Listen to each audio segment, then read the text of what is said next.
Olá, amigos, colegas, é uma satisfação que eu estou aqui. Sou o Renan Franciscato da Mobilivete e hoje eu vou iniciar uma série de vídeos, né? Na verdade vão ser 6 vídeos, contando com esse introdutório aqui, sobre procedimentos minimamente guiados, minimamente invasivos, guiados por ultrassom, né?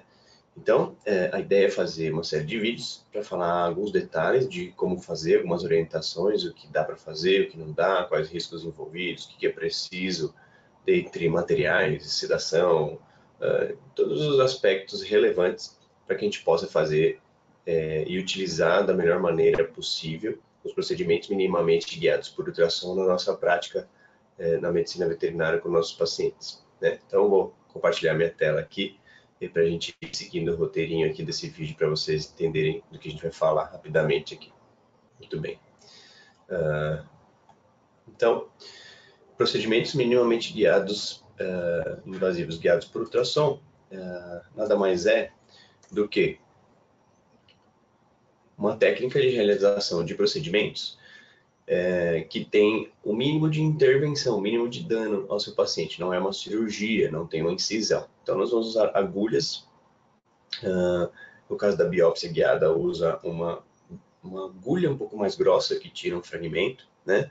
Então, não é um procedimento invasivo.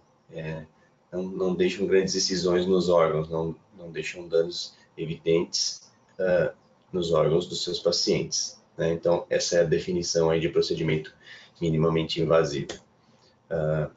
E guiado por ultrassom, são esses procedimentos que utilizam da imagem do aparelho de ultrassom para que você tenha mais precisão em realizá-los, né? Mais precisão e, consequentemente, mais segurança. Então, quais são? Né? Do que a gente vai falar? Existem outras técnicas que se usam na medicina humana, né? Que são minimamente invasivas, que também são guiadas por ultrassom, mas na veterinária a gente vai falar nos próximos vídeos dessas 5 técnicas: cistocentese, né? Toracocentese, a biópsia e citologia, que é basicamente a mesma técnica, a abdominocentese e a pericardiocentese, tá? Então, a gente vai falar um pouquinho de cada um deles nos próximos vídeos.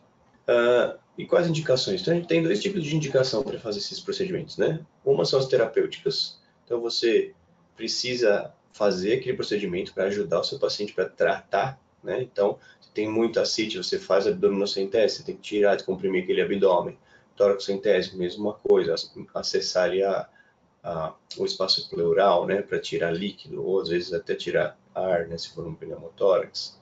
Pericardiocentese, mesma história, precisa acessar o pericárdio ali para descomprimir aquele coração que pode estar tamponando. E a cistocentese, que ela também pode ser terapêutica, né? Via de regra, ela é diagnóstica, que é a outra indicação que a gente tem, são 2 indicações, ou o procedimento terapêutico ou ele é diagnóstico. Mas, cintese, coloquei um asterisco aqui, porque ela pode ser terapêutica se tem um paciente que está com a bexiga muito repleta, você não consegue sondar por algum motivo. Você pode fazer citocentese para aliviar. Claro, vou depois falar um pouquinho mais sobre os riscos de fazer isso, tá? E as indicações diagnósticas, né? Então, a biópsia, né? E a citologia, não tem muita outra indicação a não ser fazer um diagnóstico, né, daquela lesão. E a cistocentese para urinálise, cultura de biograma, relação proteína-creatinina urinária, todos os parâmetros aí que a gente usa de resultado da análise da urina, né? Então, seriam esses procedimentos que têm indicação diagnóstica. O que a gente precisa para fazer esses exames? Existe preparo? Existe alguns exames pré-procedimentos? Então, assim, na cistocentese, a gente tem que ter uma repressão adequada da bexiga. Então, tem que usar alguma estratégia para o paciente não fazer o xixi ali, não urinar pelo menos 2 horas antes do exame, né? Toracocentese. É legal você ter os exames básicos, né? Mas via de regra, como ela é terapêutica, você precisa aliviar aquele tórax ali, você não tem um exame que te contraindica. Na verdade, você às vezes precisa fazer rapidamente aquele exame, né? A biópsia e a citologia. Esses sim são exames que a citologia um pouco menos, mas seria legal ter, né, um coagulograma, um exame de coagulação aí para que você não tenha risco aumentado para hemorragias, principalmente quando são dentro de cavidades, né? Dentro de cavidades é diferente biópsias externas, né, que você vê o sangramento se acontecer, você ali tem como fazer hemostasia. Lá dentro você vai fazer uma biópsia de pulmão, né, uma biópsia de fígado. Se começar a sangrar, você não tem acesso. Então, você precisa ter um mínimo de exames ali para saber que o risco de hemorragia é mínimo e, caso ocorra, que a hemostasia fisiológica aconteça, né? Abdominocentese você também é de alívio. É legal você ter um ultrassom prévio para ver o que está acontecendo, né? Ou mesmo na hora de fazer a punção do abdômen, você dê uma avaliada ali. Se não tem nenhum órgão muito grande, às vezes a gente acha que é líquido, mas não é. Tem massas grandes que possam mimetizar fisicamente um exame físico, um abdômen abaulado que pode ser líquido, mas não é. E a pericardiocentese, você precisa ter aí um eco, né? Precisa ser, que realmente, primeiro, que confirme que é pericárdio com líquido, segundo, que tenha indicação e espaço, né? Que seja possível a realização daquele procedimento, tá? Então, importante esse tipo de coisa aí para você saber antes dos exames, tá? Sedação e anestesia. A sedação e anestesia, via de regra, para contenção do paciente, né? Para você ter precisão e minimizar os riscos de se mexer, você tá com a agulha lá dentro. Cistocentese é bem raro a gente precisar, né? Ser pacientes muito irracíveis mesmo. Toracocentese, muitas vezes tem muito líquido, o paciente não está muito bem. Já realizei procedimentos com o paciente acordado sem nenhuma sedação, mas estava hemodinamicamente mal ali, então já não se mexia muito. Mas depende do estado do paciente, se está muito agitado, se ele ainda está muito acordadão, se ele está relativamente bem, talvez uma contenção química seja ideal, né? A biópsia e a citologia, muitas vezes você precisa acertar um local muito específico, então aí realmente o paciente paradinho é muito mais recomendado que ele fique às vezes até sob anestesia geral, conforme for o caso, né, para você conseguir atingir legal ali o lugar exato. A abdominocentese também é muito raro a gente precisar sedação, né, é bem simples o procedimento, envolve muito pouco risco para atingir algum órgão, você tem espaço para manobrar. E pericardiocentese, às vezes eles estão muito mal, estão quietinhos e dá para fazer com eles sem sedar, mas às vezes não estão tão mal assim, você não tem tanto líquido, mas você tem tamponamento, ou seja, você se vê obrigado a fazer o procedimento, mesmo sem tamponamento, sem muita quantidade de líquido, você reduz a sua área de manobra ali, e aí se o paciente está muito esperto ainda, né, a maioria das vezes eles não estão, mas às vezes precisa sedar sim, tá? Então, pensando em sedação e anestesia, é isso. E risco de complicações. Então, cistocentese, a gente tem risco de continuar vazando aquela urina se você tem uma bexiga muito repleta, principalmente em casos obstrutivos. Então, o ideal é que você perfure e retire o máximo possível da urina para isso não vazar para o peritônio, e sempre tem o risco de ruptura da bexiga, né? Nesses casos que está muito repleta a urina, então você tem que avaliar o risco-benefício ali, né?